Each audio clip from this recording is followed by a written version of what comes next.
મિત્રો, અંબાજીના ડુંગર ઉપર માતા અંબાની મૂર્તિ કે ફોટાની પૂજા કરવામાં નથી આવતી, પરંતુ ત્યાં અંબા માતાના એક યંત્રની પૂજા કરવામાં આવે છે.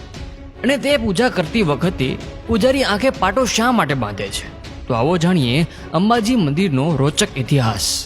કહેવામાં આવે છે કે આ પૃથ્વી ઉપર મૂર્તિની પૂજા કરવાની પરંપરા ચાલુ થઈ ન હતી એ પહેલાંનું આ મંદિર છે. ઇતિહાસની વાત કરીએ તો 51 શક્તિપીઠોમાં આ મંદિર એક વિશેષ મહત્વ ધરાવે છે. કહેવામાં આવે છે કે અહીંયા માતા સતીનું હૃદય પડ્યું હતું.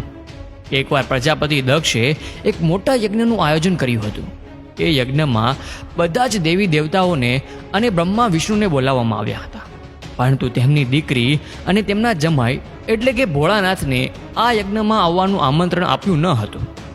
જ્યારે આ વાતની જાણ માતા સતીને થઈ કે મારા પિતાએ એક મોટા યજ્ઞનું આયોજન કર્યું છે અને બધાને બોલાવ્યા, પરંતુ મારા પતિદેવને બોલાવ્યા નથી, તો એમને રીસ ચડી અને ભગવાન શંકરના ના પાડવા છતાં તેઓ તેમના પિતાના ઘરે ગયા અને ગુસ્સામાં પોતાના પતિનું અપમાન સહન ન થતાં તેમણે યજ્ઞકુંડમાં પોતાની હોમી દઈ પોતાનો પ્રાણ આપી દીધો હતો. પછી તો ભગવાન શંકરે માતા સતીના દેહને લઈને તાંડવ નૃત્ય કર્યું અને ત્રણેય લોકમાં ફરવા લાગ્યા.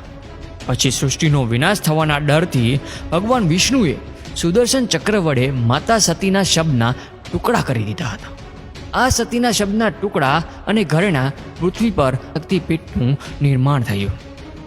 અને કહેવામાં આવે છે કે આ આરાસુરના ડુંગર ઉપર માતા સતીનું હૃદય પડ્યું હતું અને ત્યારથી તે મહાન શક્તિપીઠ બની ગઈ. આ મંદિરમાં અંબા માતાની કોઈ મૂર્તિ કે કોઈ ફોટો નથી, પરંતુ આ ડુંગર ઉપર આવેલા અંબાજી મંદિરમાં એક વિશા યંત્રની પૂજા કરવામાં આવે છે.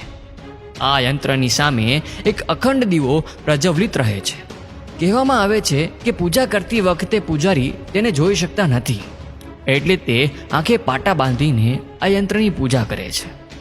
મિત્રો, દર મહિનાની 8મના દિવસે આ યંત્રની પૂજા કરવામાં આવે છે. આ યંત્રનો ફોટો પાડવાની પણ સખત મનાઈ છે.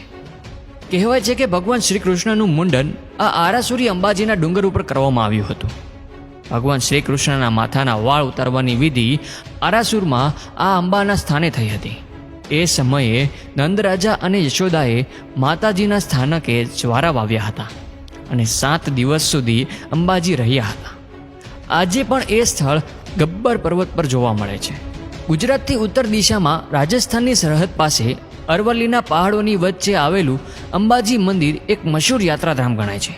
પુરાણોમાં પણ લખ્યું છે કે અહીંયા અંબિકા વન હતું. અહીં એક પથ્થર પર માતાના પગના નિશાન બનાવવામાં આવ્યા છે અને અહીં ભાદરવા મહિનાની પૂનમના દિવસે દેવીની પૂજા કરવામાં આવે છે. અને અહીં મંદિરની બહાર અદ્ભુત મેળો લાગે છે, જેથી મોટી સંખ્યામાં ભક્તો અહીં ઉમટી પડે છે. ભાદરી પૂનમના દિવસે લોકો દૂર દૂરથી પગપાળા આવે છે અને અંબામાના દર્શન કરી ધન્યતા અનુભવે છે. આ દિવસે અંબાજી નગરને દિવાળીની જેમ રોશનીથી શણગારવામાં આવે છે. મિત્રો, માતાજીના આશીર્વાદ મેળવવા આ વિડીયો વધુને વધુ લોકો સાથે શેર જરૂર કરજો.